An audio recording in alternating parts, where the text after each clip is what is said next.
Hey everyone, Rick here, and folks, I just wanted to do a quick video of my new 2023 BMW 230i to kind of give a little perspective of what you may find in one if you order one yourself, because there was a little bit of ambiguity with the delays and the chip shortages, and I apologize if the wind is just wreaking havoc. I'm just using my phone to film this, but because when I placed my order back in March of this year, 2022, I was not going to get the heads-up display. I was not going to get the wireless charger. These things were unfortunately not available on the 230i here in the United States, just based on those chip shortages. But thankfully, actually, the delays were a blessing, because I got pushed into a 2023 model year, which gave me back the heads-up display, which gave me the option for the wireless charger, and which gave me iDrive 8, which has been absolutely phenomenal. Now, I am someone who is very much accustomed to the knobs and buttons on their dash. So I was like, well, how's this actually going to work? Well, this is actually very user-friendly. I have everything set up the way that I would want it to. I love the different display modules that are on this thing. So you have, and you can customize these any way you want. I've switched them around so that these are the ones that I see. I love the image of the vehicle because, you know, the door is open, it shows the door open. When you put the turn signals on, it'll actually show on that little display which turn signals on. It's just the simple things like that which are so cool. But also, I don't know if you can see it very well, but I do have the heads-up display in this. There's a couple different looks, so you can swap between looks. This is the sport mode look, which I just think looks so freaking cool. You can also position it differently as well through the displays menu within here. But you have your Android Auto, Apple CarPlay, wireless, of course. You can add as many widgets as you want. I actually removed a bunch of widgets because these are really the only ones I care about. You know, temperature, maps, what's playing on the audio system, etc. Climate menu is very easy to get to with just a click. As you can see, this interface is super responsive.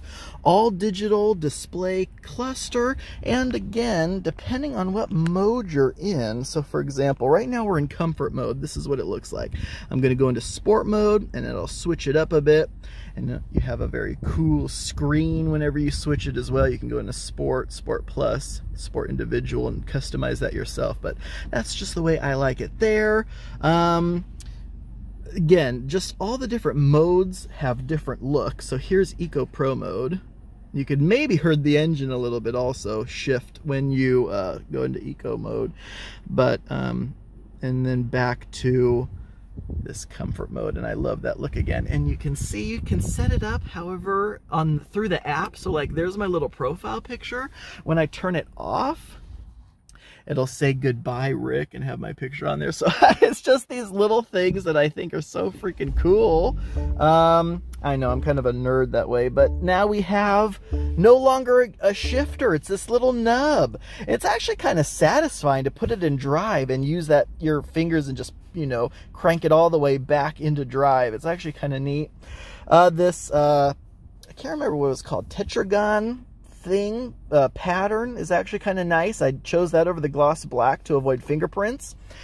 On the build it yourself website, because I did build this online on the website, it shows this same pattern here as well. That's not the case. It will be gloss black here, but the ambient lighting actually shows through little dots on here, so this won't be completely gloss black. At night especially, you'll be able to see the ambient lighting shine through there. But we have the cup holders and the wireless charger in there. The only con that I can really think of is when I have both cup holders with drinks in them, it's like a cage. You can't actually get to your phone if it's laying in there. But otherwise, I think it looks really nice. Again, I haven't missed my knobs at all. You do still actually have your volume knob there, so that's really the only knob I necessarily care about anyways. When I'm driving around, I typically have the windows down, so I'm actually not using the climate menu very often. Normally, I just have it off. But everything on here is as you would expect. You can go up and down the fans, where the the climate's coming from, and then the heated seats on both sides, the heated steering wheel buttons actually on the steering wheel. So this has all the packages. I really decked this thing out, so it has the M Sport steering wheel and all that kind of stuff as well. Again, the all digital display looks really cool. Again, I love the heads-up display. The Harman Kardon sound system is absolutely fantastic. My one of the cool things is, actually, we may be able to do this now. How did he get to it? My sales associate had this thing on here. Oh my gosh, I should have prepared and figured out where this was originally. I think it may be in system settings. It has a demo mode of the sound system, which is super cool. Come on, where are you? Where would that be under? I thought it was under system settings, but maybe not. That's iDrive settings. Is there another settings it could be under? Because this is actually so free. Oh, was it under, not under driving settings? I can't imagine, no. Exterior lighting, was it on displays? No. Because that's displays is where you can change all the different things. What about infotainment and apps maybe? No, that's not it. And again, I don't like getting fingerprints all over the screen, so I'm constantly using this little thing, and I actually love it. This is my first ever BMW, so I'm just still getting used to all of the different menus and how you actually use all this stuff. I swore it was under system settings. Is it not? Oh, here we go. It was under sound, maybe? Yes, look at this. Watch this. Oh my gosh, experience the sound. Now we got to turn this up and stuff.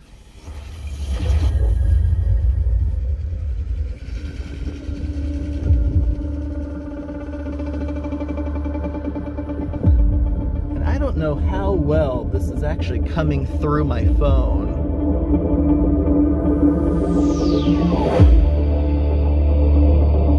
But oh my gosh. It's like you're in a freaking movie theater.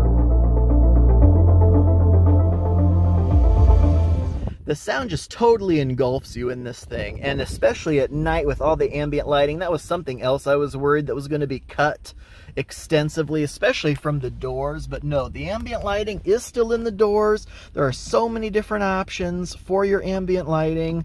So my interior lighting, all the different colors you can choose from.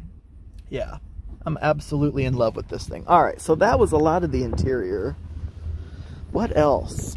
That was a lot of the main thing that I wanted to show off was the stuff that you do actually get. The trunk space. There's actually one other thing that I can say that was kind of a con.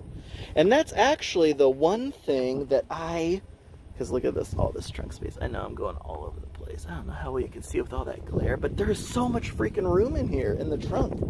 But is that it doesn't have a parking assistance. It was actually going to when it was a 2022 with a 360 camera, with the cameras under the mirrors and at the front, but unfortunately with it being pushed back to 2023, that's one of the things that I lost was the parking assistance package. But I got it, you know, the Shadowline package. I went with the black wheels and everything. I just think it looks so menacing, so freaking cool. With the 230i, you didn't get the option to do the 50th anniversary badging. Otherwise, I definitely would have done that. But you do have, you know, the M Sport logos all over the place, on the door sills, on the brakes, on the steering wheel. You don't get the M Sport badge on the back though, like you would on the 240i. So you may be asking, well, Rick, why didn't you go for the 240i? You get so much more horsepower. Yes, I know. Oh my gosh, I wish that was one of the things that I was definitely considering, but it would have been even longer delays. And this is still, even already, the fastest vehicle that I've ever owned. You know, going from an 89 F-150. I was always a truck guy. I have an 04 F-150 now. These are all older trucks. So going from those kind of things, I did just get a first edition Ford Bronco last year, also factory order, and that then became the fastest vehicle I ever owned. And then with how quick that one was, I was like, oh my gosh, I would love to get a even faster. I never thought I would own a car, to be honest. But I got the Vernasca leather seats with this blue contrast stitching, paying homage to my lightning blue Ford Bronco. The seats look so nice. I just love how the interior of this thing looks. That huge curved display screen is fantastic. Again, I don't miss the buttons or knobs at all. I love that the hood has struts to keep it up and easy to open. Not that I'm looking under the hood too terribly often. Anyway, what else? I came up with a list of like my favorite 10 things I posted on Facebook. But yeah, how easy it is to park, how it looks, how quick it is. Just so many things, especially on this interior, that I absolutely love. But yeah, I just wanted to go over some of those things. If anyone has any questions, what it has, what it doesn't have, please leave it in the comments below. But yeah, I've been absolutely loving this thing. I just took delivery of it on last Wednesday, so it's been 7, 8. Oh, sorry, my battery cut out, but it's been 10 days that I've had it so far and absolutely loving it. The back seats don't have a lot of room. My mom squeezed back in there, and she was okay, but of course she's only like 5'7" or something like that, and like, I don't know, I don't want to try to guess how much she weighs, but she's very thin, so she was able to squeeze back in there.